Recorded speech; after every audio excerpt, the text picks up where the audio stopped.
सारा कुछ उतार दिया, नंगा करके उन लोगों ने मुझे इतना मारा, मुझे यही कह रहे थे कि टिकटियाँ मान ले, ये मान ले, मोबाइल कितने निकाले हैं, पैसे कितने निकाले हैं। मैंने उन लोगों को यही कहा कि मैं मेहनत मजदूर वाला बंदा हूँ, सुबह 7 बजे जाता हूँ, रात को 10 बजे मुझे छुट्टी होती है।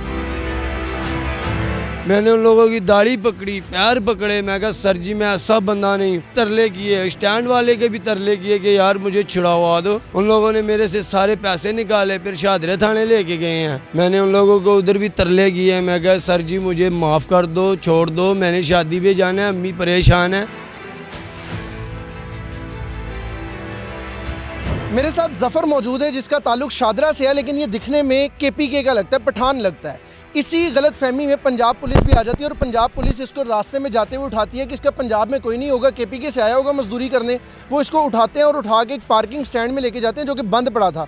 वहाँ पे जाके इस कदर बदतरीन तशद्दुद का निशाना बनाते हैं कि ये हालो बेहाल हो जाता है। ये जो इस वक्त निशान आपको नज़र आ रही है कमर पे, ये पुलिस ने तशद्दुद किया है। इसकी जेब में उस वक्त 4500 रुपया था, वो 4500 रुपया पुलिस के जवान लेते हैं, इससे तसल्ली करते हैं कि अब इसके पास मजीद कुछ नहीं है, इसको थाने लेके जाते हैं और इससे कहते हैं कि 50,000 रुपया मजीद मंगवाओ। जफ़र आपको किस वक्त उठाया, कहाँ से उठाया और ये एक्चुअल वाकया क्या था? शादी पे जा रहा था, उठा के मुझे वो स्टैंड पे लेके गए हैं।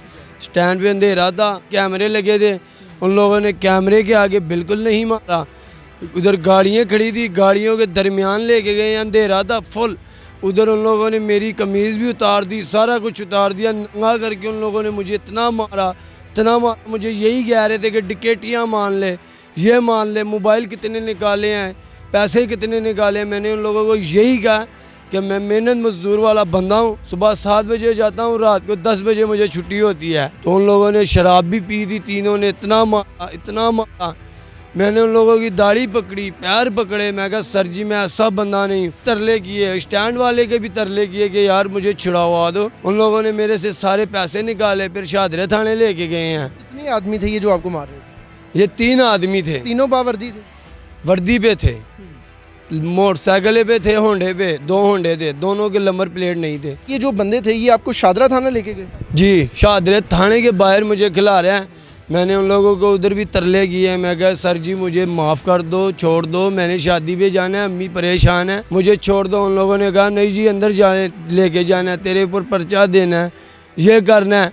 फिर अंदर लेके गए हैं, अब हालात पे भी नहीं डाला, मुझे लेके गए हैं लहदा कमरे पे। उन लोगों ने कहा कि तुम सारे ऐसे हो, ये हो, वो चोरी करते हो। मुझे उन लोगों ने गालियाँ भी दी हैं, माँ बाप की गालियाँ दी हैं, मुक्के भी बहुत मारे हैं, इधर इधर सारे मुक्के मारे हैं मुँह पे।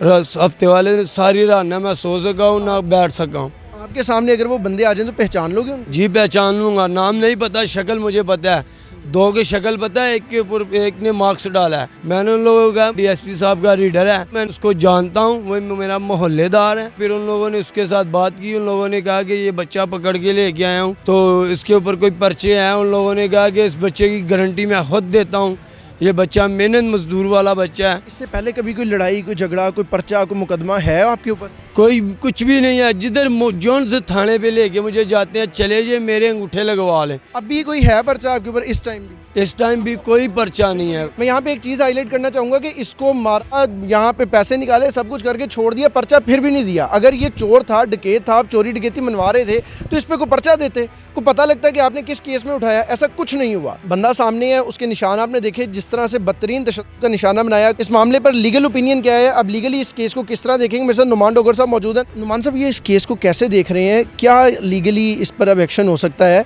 और इसमें जफ़र का क्या कसूर था इस बेचारे का? ये पैसे इकट्ठे करने का एक तरीका है कि लोगों को अगवा करना, अगवा करके उन्होंने एक अड्डे बना रखे हैं, अड्डों पे ले जाके लोगों पर तशद्दुद करना, उनके वालिदैन से पैसे बिटोरना। इस तरह तो बंदा तशद्दुद जानवर पे भी नहीं करता, तौबा नाउज़ुबिल्लाह। अगवा करके अगर इसके खिलाफ कोई चोरियां डकैती का मुकदमा दर्ज कर देते, कल को 8-10 और मुकदमे इस पे डालना था और बाद में क्राइम कंट्रोल डिपार्टमेंट CCD ने अरेस्ट करना था। जफ़र की जान बख्शी तब हुई जब जफ़र ने बताया कि मैं शादरा का ही रहने वाला हूँ, मैं किसी दूसरे इलाके से नहीं आया और फलां बंदा मेरे जानने वाला है, मेरा मोहल्लेदार है। वो जो फलां शख्स था जिसके बारे में बताया, वो बेसिकली पुलिस डिपार्टमेंट से ही था।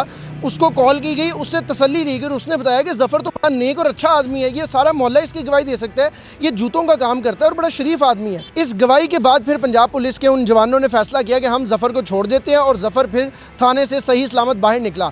अगर वो गवाही ना मिलती, जफ़र अपनी बात ना मनवा सकता, तो शायद आज जफ़र या किसी मुकदमे में अंदर होता या जफ़र शायद इस दुनिया से जा चुका होता किसी पुलिस मुकाबले के अंदर।